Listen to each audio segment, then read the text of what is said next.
একজন মা খুব চিন্তিত। কেন চিন্তিত? কারণ তার ছেলে সেকেন্ড ইয়ারে পড়ে কোনো একটা ইঞ্জিনিয়ারিং কলেজে। সে এখন ক্লাস বাঙ্ক করে পড়াশোনা না করে হরিনাম সংকীর্তন অর্থাৎ ইস্কনের সন্ন্যাসী হওয়ায় মেতেছে। সে অধিকাংশ সময় ইস্কনে হরিনাম সংকীর্তন করছে, হোস্টেলে থাকে না, অর্থাৎ ইস্কনের সন্ন্যাসী হওয়ার দিকে প্রিপারেশান নিচ্ছে।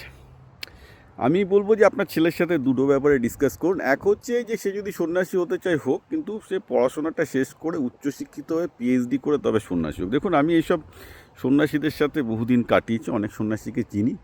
সন্ন্যাসীদের মধ্যে তো শ্রেণী বিভাজন আছে। ওই ছেলে যদি একটা হায়ার সেকেন্ডারি পাস করা সন্ন্যাসী হয়, ও সবচেয়ে লোয়েস্ট র্যাঙ্ক পাবে সন্ন্যাসীদের মধ্যে। যদি পিএইচডি করে সন্ন্যাসী হয়, তাহলে একটা সম্মান পাবে, র্যাঙ্ক পাবে। ঠিক আছে, এই দেখতে মনে হয় এরা সব ত্যাগী ফ্যাগি, ওসব কিছু নয়। সন্ন্যাসীদের মধ্যেও ডিগ্রির দাম আছে। যারা পিএইচডি করে তারা এ ক্লাস সন্ন্যাসী হয়, তারা সংগঠনের একটা উচ্চতম পদের দায়িত্ব পায়। যারা ওই হায়ার সেকেন্ডারি পাস করে যাবে, তারা ওই ওই সন্ন্যাসী সংগঠনের ল্যাদারে এরা নিচু পজিশানে থাকবে। তো এই নিয়ে ভেবে কোনো লাভ নেই। বলুন যে পড়াশোনাটা যারা ঠিকঠাক করে তারপর যায় সন্ন্যাসী হতে। আর নাম্বার টু হচ্ছে যে এটা লাইফে হয়তো তার কোনো সেক্সুয়াল ডিজায়ার নেই, মানে অধিকাংশ সময় পুরুষ সেক্সুয়াল ডিজায়ার দিয়ে, তার যৌন চেতনা দিয়ে পরিচালিত হয়। এক্ষেত্রে আপনার ছেলে সেটা হচ্ছে না, কারণ তার লাইফে মোস্ট লাইকলি একটা মহিলারা হয়তো একটা বিভীষিকা মতো হয়েছে। বাঙালি কেন, ভারতীয় পুরুষদের অনেকের কাছেই মহিলারা বিভীষিকা, তার কারণ তাদের কাছে তাদের মায়েরা একটা বিরাট রকমের বিভীষিকা হয়ে যায়।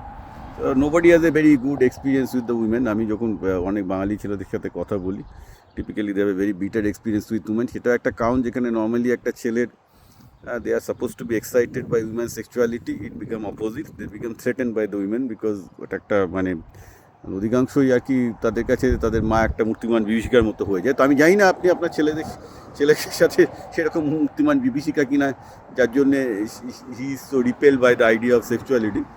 বাট এটা হয়, এটা বাঙালি সমাজে খুব একটা প্রিভিলেন্ট জিনিস। বাট মেন সমস্যা হচ্ছে এটাই যে বেসিক্যালি যদি সে সন্ন্যাসী হতে চায়, পিএইচডি করে সন্ন্যাসী হোক।